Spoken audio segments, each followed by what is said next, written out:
Hey, how's it going, guys? Monolith here with another Monolithic overview, and today we're taking a look at Castle Crashers. It is a great deal of fun. It's a side-scrolling, four-person co-op brawler. Let's go ahead and jump in here and show you what it is we're talking about. There are a couple of different game modes here. The arena is exactly as it sounds. It's constant waves of enemy type things. And this is the main campaign here. It is a very large campaign, which I'll show you here in a minute on the overworld map.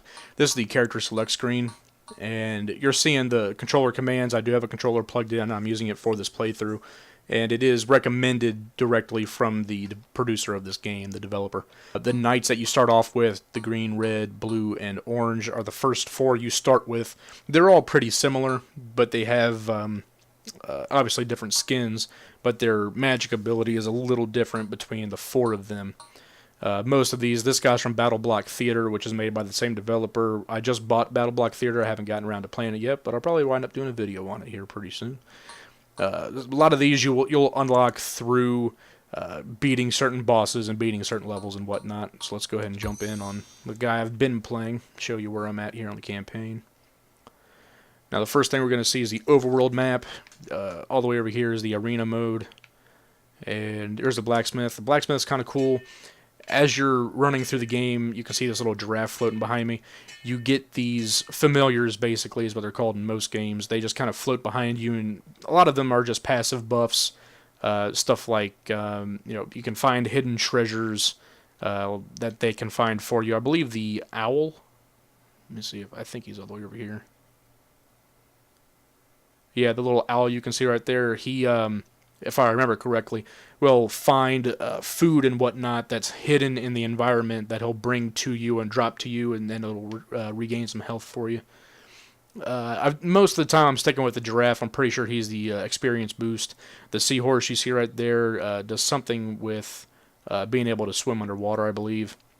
I have no idea what what this little golden whale is from. He must have been from a DLC. Let's walk over here to the board and see exactly what he does. Let's see. The golden whale earns you more gold. Well, I guess that makes sense.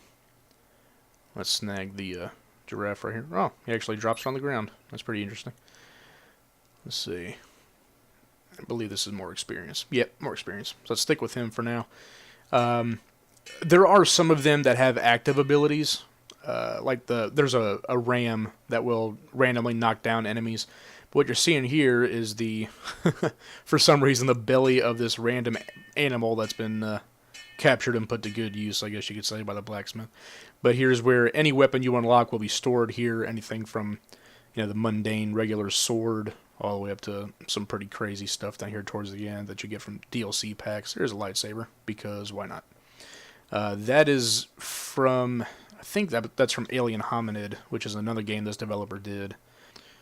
And here's some of the crazy ones down here. Meatball, spaghetti, Italians. I'm down for it. Now, what you're seeing at the top, obviously press X to equip there. The number in the bottom right corner, I believe, is a level requirement. But the stat you see up top, that top one there is magic. You can kind of see a little wand right there and poof of stuff. The rabbit is agility, and the little flexed arm there is strength. And what I'm going for on this character build is strictly strength, basically. Not much magic at all going on with this guy. Let's see, I think we're just going to stick with this club I've got. Take a look. Yeah, it's just one. Now, this weapon here has a little symbol at the bottom. Little skull is what that is. It's kind of hard to tell, but some of the items have, increased crit chance and stuff like that. They're just innate to the weapon, but not on every weapon. But anyway, let's get to an actual mission here. Now, I'm sure you've noticed by now there's a pretty distinct color palette and look to the game, and it's all in good fun, but let's see, just to give you an idea of how big the actual overworld map is, it's pretty big. This is the current mission I'm on. I have beaten this game before, so I've gone through most of these already. There are shops along the way. Let's jump in here to show you what kind of stuff they sell. You can buy new familiars, health potions and whatnot, new weapons occasionally. Just to give you an idea of the kind of the comedy that you can find in the game, because this game is very much tongue-in-cheek and doesn't really take itself very seriously, as you can see from the corncob boss. If only I had butter and salt. But anyway, we're just gonna regular commands. The controls won't really surprise you. A to jump, Y for heavy attack, X for light attack. The game does have this weird kind of juggling type system when you're doing mid-air combat. If you just keep mashing the Y button, the animation of the attack will actually keep picking you up and putting you back up in the air. So it's kind of a way to keep yourself aloft while you're beating the hell out of any kind of nasty corn cobs that might feel like stumbling across your path. And I'm actually getting myself high enough from the boss to actually avoid that attack. And as you can see, as he's taking damage, which he's down about a third of his health so far, as he's taking damage, he's dropping these corn kernels, I guess, off of his body onto the ground, which they only give you 1 health apiece, but there are, towards the end of this battle, going to be a lot of them, because he starts getting kind of crazy and doing a lot more damage than usual, so the game kind of starts throwing these 1 health pickups at you. We're just going to keep hitting him on with the Y attack, the heavy attack, and take out as many of these little kernels as we can. I'll probably skip ahead here to the end of the battle. And a level up. Awesome. And I can show you the level up screen. Now, you'll see in a little bit when I show you the level up screen, you can level up magic to the point to where you start unlocking different magic moves you can use. Like I said, you press R and, I'm sorry, it was Y, not X. If you hold down the right trigger to charge up your magic, and then press Y, you do your basic magic attack, which you'll have from the very beginning of the game when you start the campaign. Each character has a different magic attack, and normally they're a little bit different, a little bit tailored to the actual character you're playing. And there goes the boss. This is the level up screen.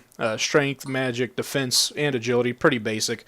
But like I said, the magic here, as you can see, the little blue highlighted bars, every so many bars, I think it's every 5 levels into magic you unlock like basically a new magic ability to use.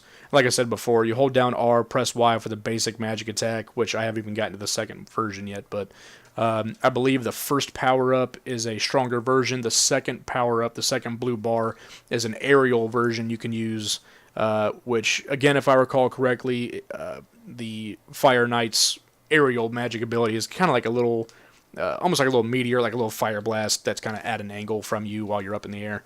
In the bottom left corner, you can see all the items I've unlocked. The compass, the steering wheel right there is like a pirate ship steering wheel. The telescope, the map, the bow and arrow, the shovel, the horn. The bottom right corner is a boomerang that I haven't gotten to yet on this playthrough. The bottom row are actual items you can use while you're on a mission. The top row is stuff you have to unlock the next missions. Basically, you've gotten the gist of what all is going on here with Castle Crashers. I'll show you this is the first boss battle. What you're seeing up there on the top are the 4 princesses. 3 of the princesses, you can see the green, the blue, and the red. The purple one on the end is a bit of a surprise at the end, but is well worth the wait. It's pretty funny. This is the big barbarian boss. Let's see if we can take him out real quick. Yeah, he's not going to be too much of a problem. And down he goes. You unlock each princess throughout a different section of the game. The red one is the first one you get. The masked one is the last one you unlock, which is, like I said, pretty entertaining. The story is pretty good for what the game is. I mean, you wouldn't really expect a game like this to have that great of a story, but it is pretty entertaining. Alright, first princess down, 3 to go. Alright guys, my name is Monolith. That's been my monolithic overview of Castle Crashers. As always, have a nice one. Take care.